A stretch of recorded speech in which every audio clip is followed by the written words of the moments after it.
To be very honest, I have no clue why I truly watched this film. It's so corny, but I got to talk about it, so we're going to jump into my review of the new film, Bring It On, Cheer or Die.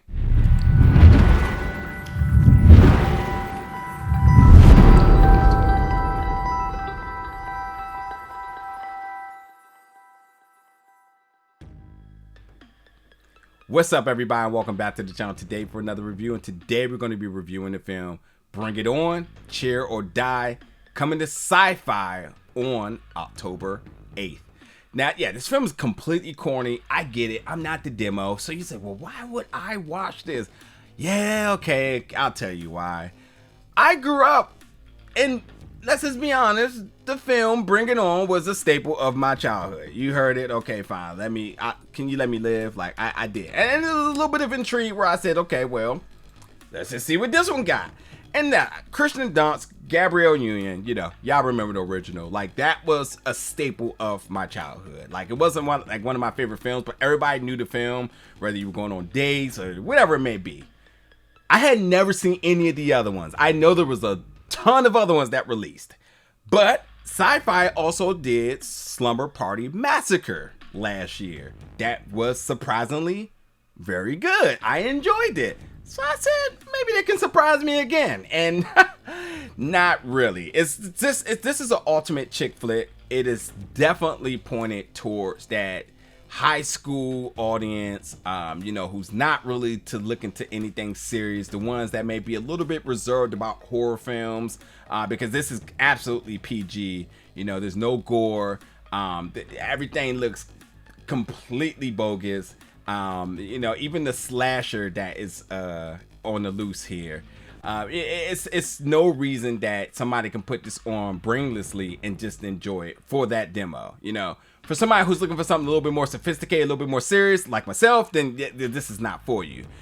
But also, I think this film does a lot of good things. I think, number one, really normalizing the inclusiveness of things, and especially the state of the world and how it should be in high school, to display that and just normalize it. I like that, more and more films are doing that, not making certain elements of gender or sexual orientation, any of these things, making it a big deal. I think they just let it be, especially when you talk about a sport like cheering that's predominantly women, to see guys be involved with it or non-binary people be involved with it, and it's just a thing. And I think that they did a good job in just letting things be whatever it is, without like saying, oh look, you know what I mean? So like, there's some good in that as well too. But overall, I think my true assessment is that the film was corny.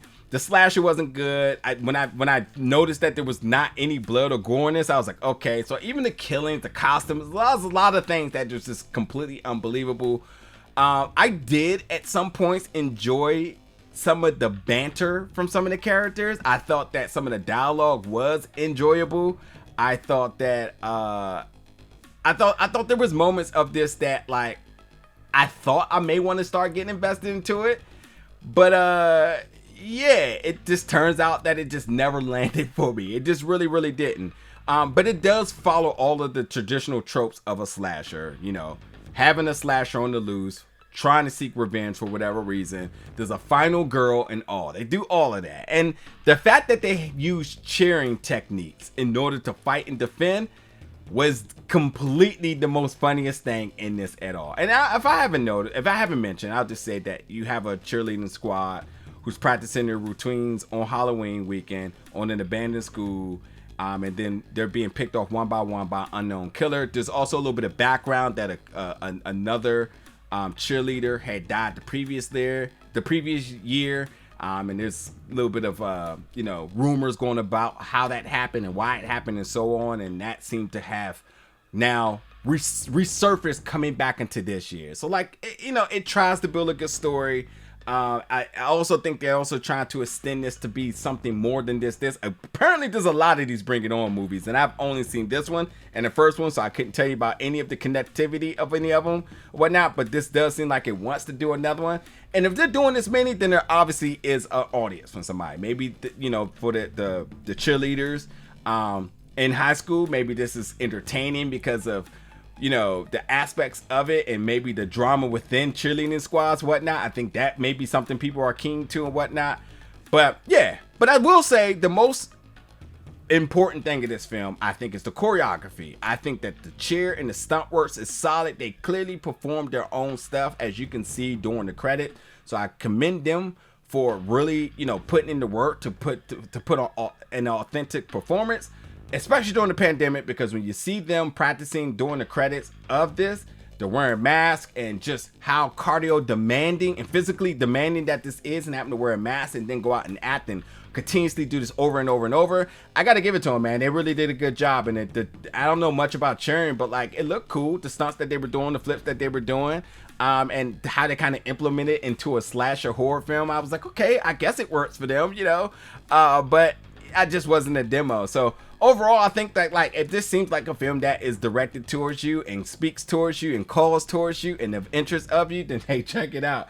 But for me, yeah, it's completely corny. I just bust out laughing at just some of the most unbelievable moments and aspects of this, and I just could not believe what I was watching at time.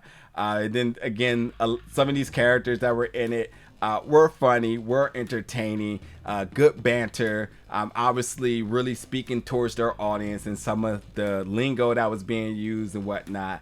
And sure, that's what you want to do. You want to make sure you connect to the audience that this is made for, and I think they absolutely will appeal to them. So yeah, check it out.